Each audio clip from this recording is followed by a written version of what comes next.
retrouve dans une nouvelle vidéo pour la suite et la fin de notre tuto calendrier de l'Avent bouteille de parfum. Dans notre tuto précédent, nous avions terminé la structure, nous avions maté avec notre papier craft tout autour de notre bouteille. Il ne nous restait plus que la déco. C'est ce qu'on va faire aujourd'hui. J'ai toujours cette collection magnifique Winter Tales de Stamperia, donc disponible dans la boutique de Brico et Scrap. N'hésitez pas à me dire en commentaire, je vous montre un petit peu ce qu'elle vaut, mais n'hésitez pas à me dire ce que vous en pensez vous aussi. C'est une collection que j'avais pris de base pour scraper, pour faire un album. Et au final, j'ai pas eu la motivation, j'ai pas eu l'envie, j'ai pas eu l'inspiration. Et au final, je me dis que j'ai eu tort parce que c'est vraiment une très très belle collection. Les fonds sont splendides, les couleurs sont magnifiques. Ça ferait vraiment un très bel album pour Noël avec les gros poinsettias blancs. J'imagine déjà des gros poinsettias blancs sur la couverture de l'album. Les cartes, enfin c'est vraiment tout est beau. Regardez-moi cette fée, elle est juste magnifique. Bon, en même temps, petite fée crochette, j'aime les fées. C'est pas un secret. Donc là, vraiment, regardez-moi ce fond. Il est juste, mais waouh! Il est trop beau. Le renne, la grande fée. Alors celle-là mérite une page rien qu'à elle toute seule. Les petites découpes, les petits sentiments. C'est vraiment une très belle collection. Donc ouais, je pense que ça fera l'objet d'un prochain tuto pour un bel album au moment de Noël.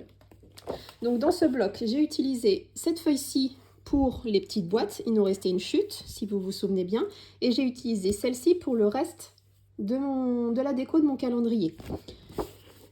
Au niveau chute, craft, il me reste ceci.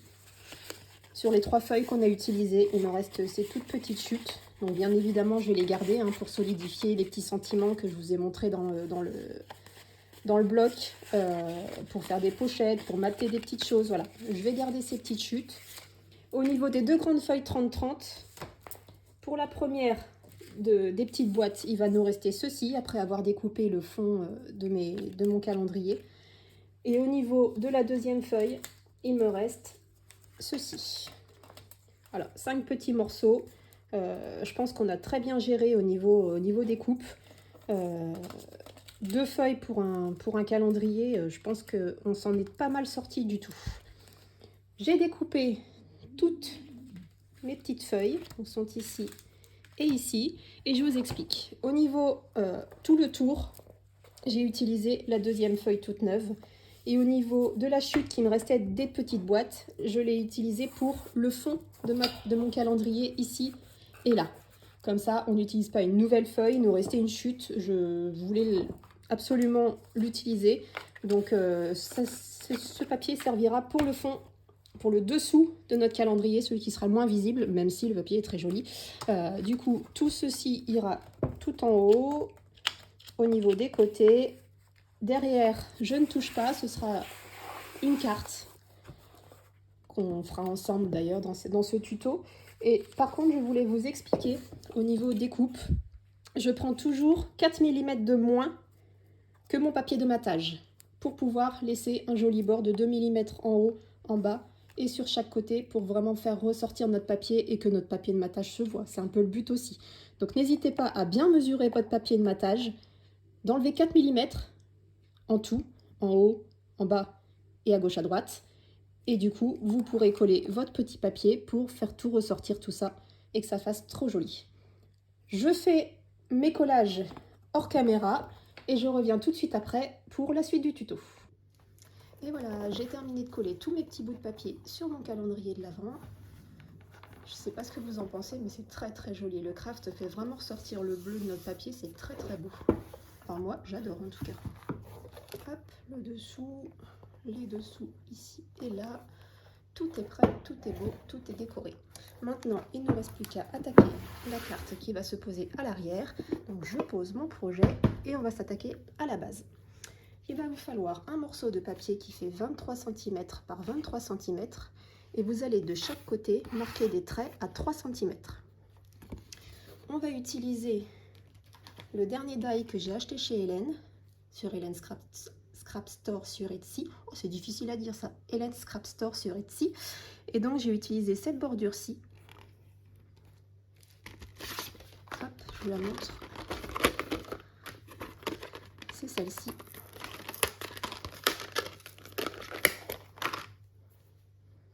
très très jolie bordure. Et donc sur votre papier, on la pose bien contre le trait qu'on a fait 3 cm. Vous mettez bien à égale distance ici et là. Vous passez en machine des 4 côtés. Il ne faut pas oublier de faire les 4 côtés. Et on va se retrouver avec ceci. Moi, j'ai découpé, il y avait les petites arabesques qui dépassaient ici, mais ça faisait trop grand pour mon projet. Donc j'ai découpé les petites arabesques qui dépassaient de chaque côté pour que ça tienne vraiment bien à l'arrière de notre calendrier de l'Avent. Voilà. Donc, ensuite, il va vous falloir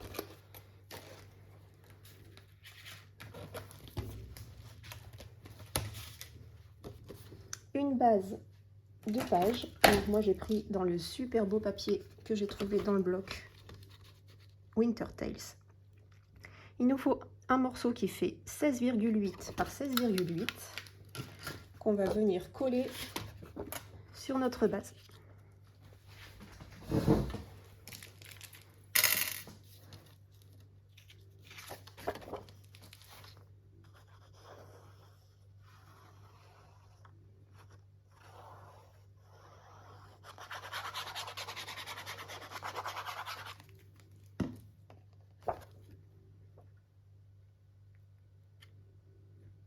N'oubliez pas d'effacer vos traits de crayon hein, une fois que vous avez bien découpé votre base de cartes. Voilà, on la met bien droite. On fait attention aux petites arabesques pour pas qu'elles tournicotent dans tous les sens.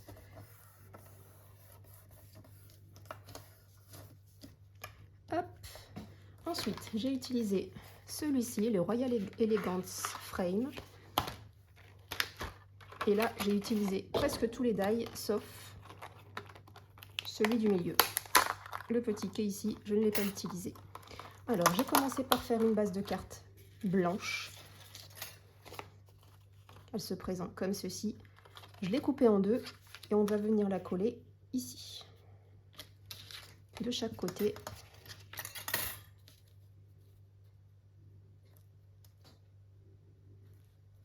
Comme ceci.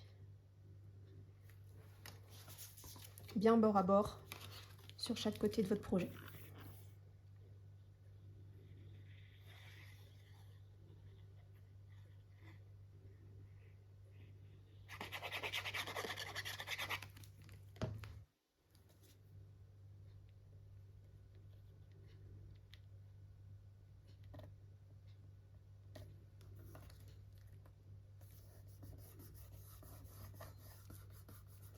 Voilà.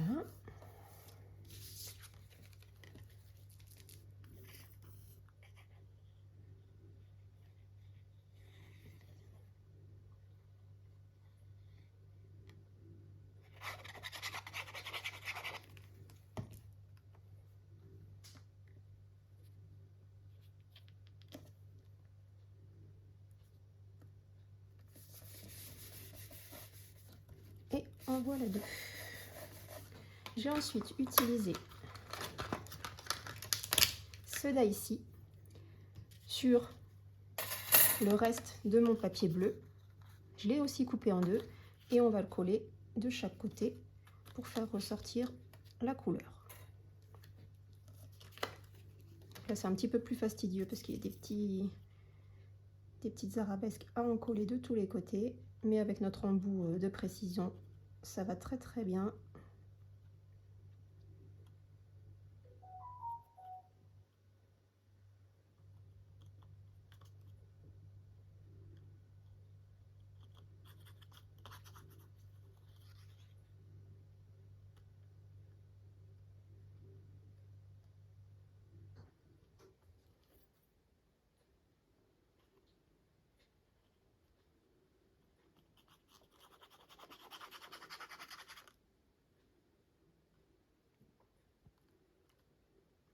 Le principal, c'est de coller vraiment toutes les petites arabesques pour éviter qu'elles se retournent dès qu'on passe nos mains dessus.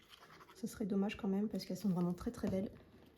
Hop, je retourne mon projet, je suis plus à l'aise de ce côté-ci.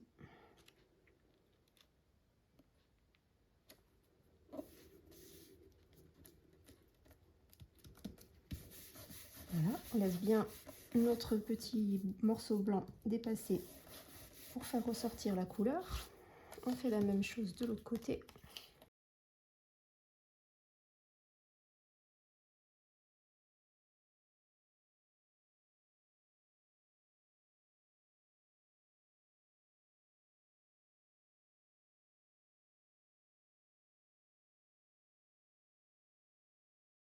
Ensuite, j'ai utilisé un morceau de papier blanc avec ce die qu'on va venir ajouter ici, bien au milieu de tout ça.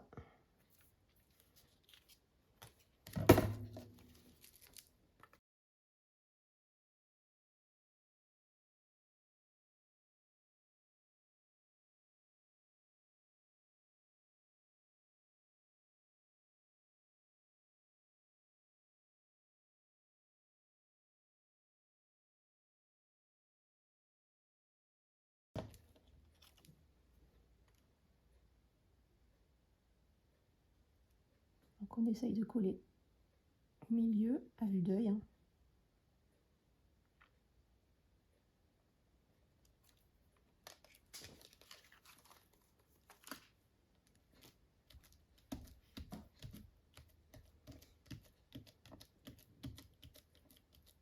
On appuie bien sur les petites arabesques pour pas qu'elles rebiquent.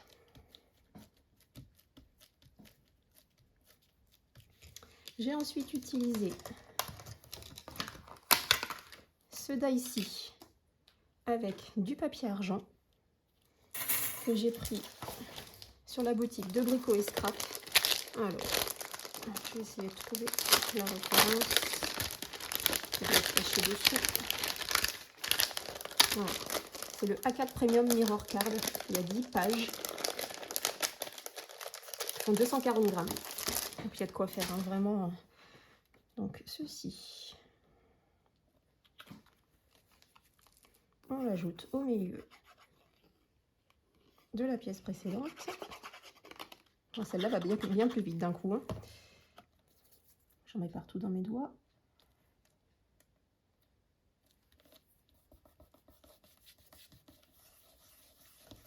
Voilà. J'ai ensuite utilisé ce die-ci dans le bleu qui va se mettre au milieu.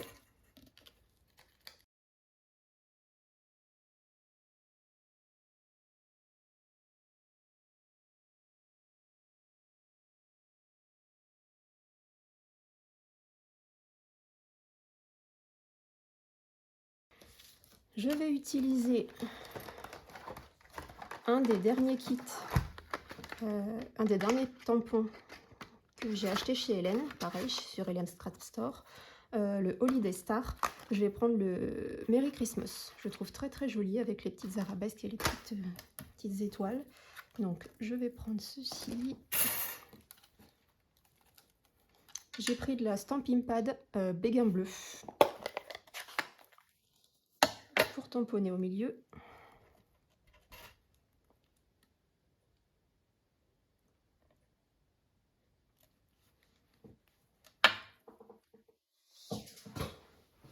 Je trouve très très beau.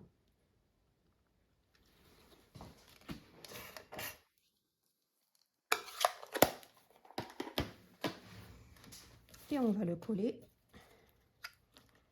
en relief au milieu de notre petite découpe. Donc je vais chercher mon rouleau de scotch.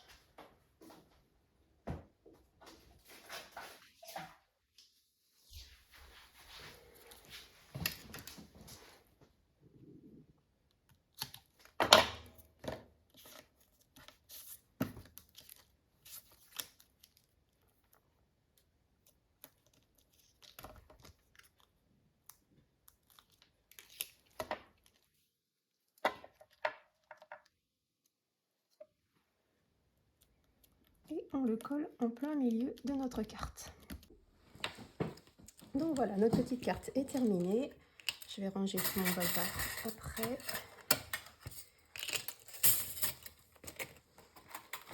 Et cet après-midi, en préparant ma petite carte, j'ai fait des fleurs et des feuilles. Donc pour celles qui ont l'habitude de me suivre un peu sur les groupes de scrap, chez Brico et Scrap et chez Hélène, j'invente des verbes souvent. Donc moi je fleure et je feuille. Voilà, c'est un nouveau verbe, feuiller et fleurer.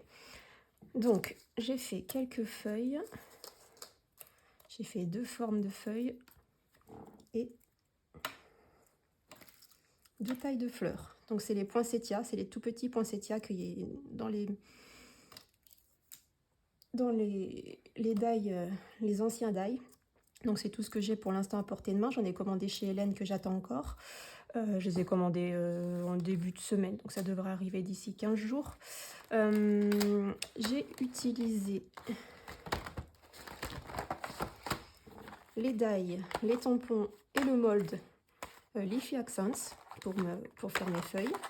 Donc vous avez ces 2 modèles et les petites feuilles, mais les petites feuilles je les ai jamais encore utilisées. J'aime bien les grandes. Donc du coup je vais pouvoir faire mon petit arrangement floral. Alors...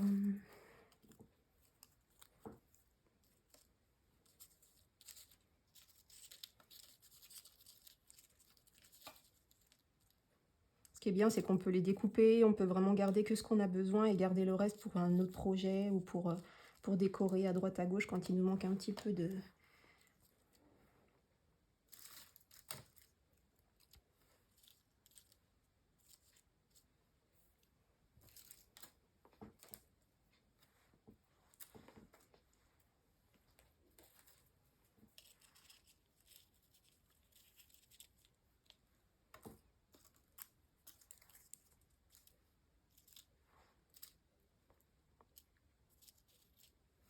Hop, bah je pense qu'on va faire comme ça. Donc je colle tout ça et je reviens pour vous montrer le résultat. Et voilà, j'ai terminé de coller mes petites fleurs. J'en ai profité pour mettre un petit liseré de demi-perle au milieu pour faire ressortir un petit peu le Merry Christmas. Et ben il ne reste plus qu'à la coller sur notre projet. Oh là là, ça va être canon. Hop, je me demande, est-ce qu'on fait tout un tour de perles? Oh ouais, on va faire tout un tour de perles une fois qu'on aura collé notre découpe. Et bien c'est parti!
On va maintenant coller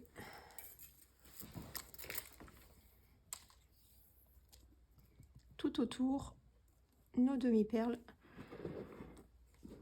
pour agrémenter tout ça.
Et voilà, j'ai fini de coller mes petites perles.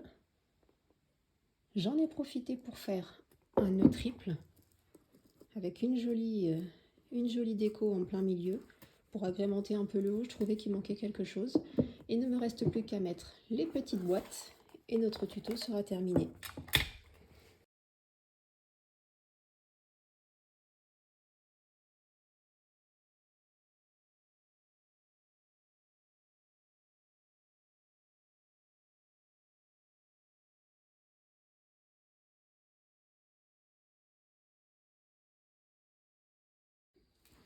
Et voilà, il est complètement terminé. Je suis vraiment très contente d'avoir fait ce tuto avec vous. J'espère qu'il vous plaît, j'espère que ça vous donnera envie de le réaliser. En tout cas, moi je suis vraiment très contente d'avoir passé ce moment avec vous. Pour un premier tuto, je suis plutôt satisfaite. En tout cas, je vous laisse sur la fin de ce tuto. On se retrouve très vite dans une prochaine vidéo pour un autre projet. À très bientôt, bye bye.